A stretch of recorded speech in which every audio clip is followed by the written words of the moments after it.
My name's David Swain and I'm a supporter of the Royal Humane Society. And I have a story to share with you today from the Royal Humane Society. It's a story from 1938, just a few months before the outbreak of World War II.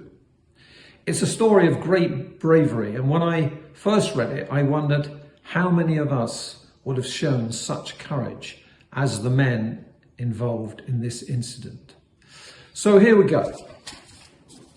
The story is about a labourer who saved a man who was stuck in a steel tube at Hackney Wick Stadium. Boring operations for the erection of a totalisator in the Hackney Wick Stadium were in progress, and steel tubes of 14.5-inch internal diameter were being sunk in connection with the foundation piles. At 3 a.m. on the 25th of October 1938, an obstruction took place in one of these tubes, which had been sunk 18 feet into the ground. Baker, who was in charge of the gang, descended feet first on the winch cable to try and clear the tube, and when about 12 feet down was heard to be gasping for breath.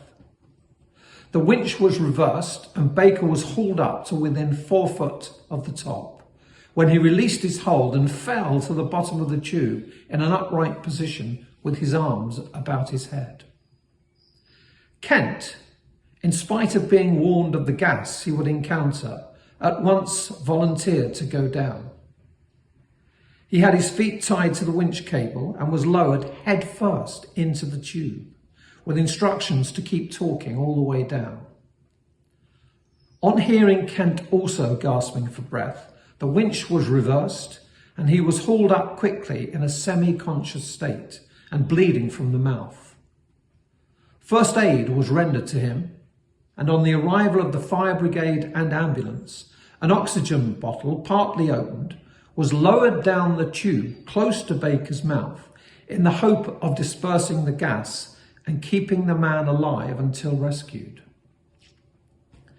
Attempts were then made to dig out the tube, and after unscrewing the top section 3.5 feet, it was realised that it would take too long to save Baker by this means. As the gas should have been partly dispersed by now, it was decided to send another man down. Kent, though not fully recovered, again volunteered, but Devlin was sent first. His shoulders were caught in an obstruction in the tube when he too had been lowered head first into the tube, and he therefore had to be hauled up again.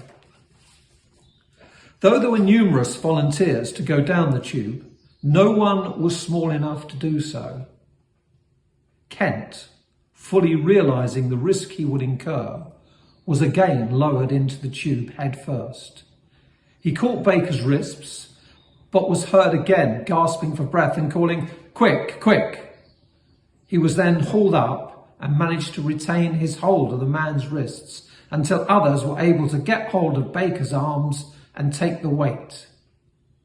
Kent then collapsed and was again bleeding from the mouth, but was quickly restored with oxygen and removed to hospital. All attempts to restore Baker failed, due to the tube being full of gas, as in spite of a partly opened oxygen cylinder, it only contained 3.1% of oxygen instead of the usual 21%. A silver medal was awarded to Ernest William Kent and a Vellum testimonial to Frank Devlin. So it's a story of great courage, but of course of great sadness too. Not all acts of such bravery have a happy ending, but that doesn't make the attempt any less heroic. Thank you for listening.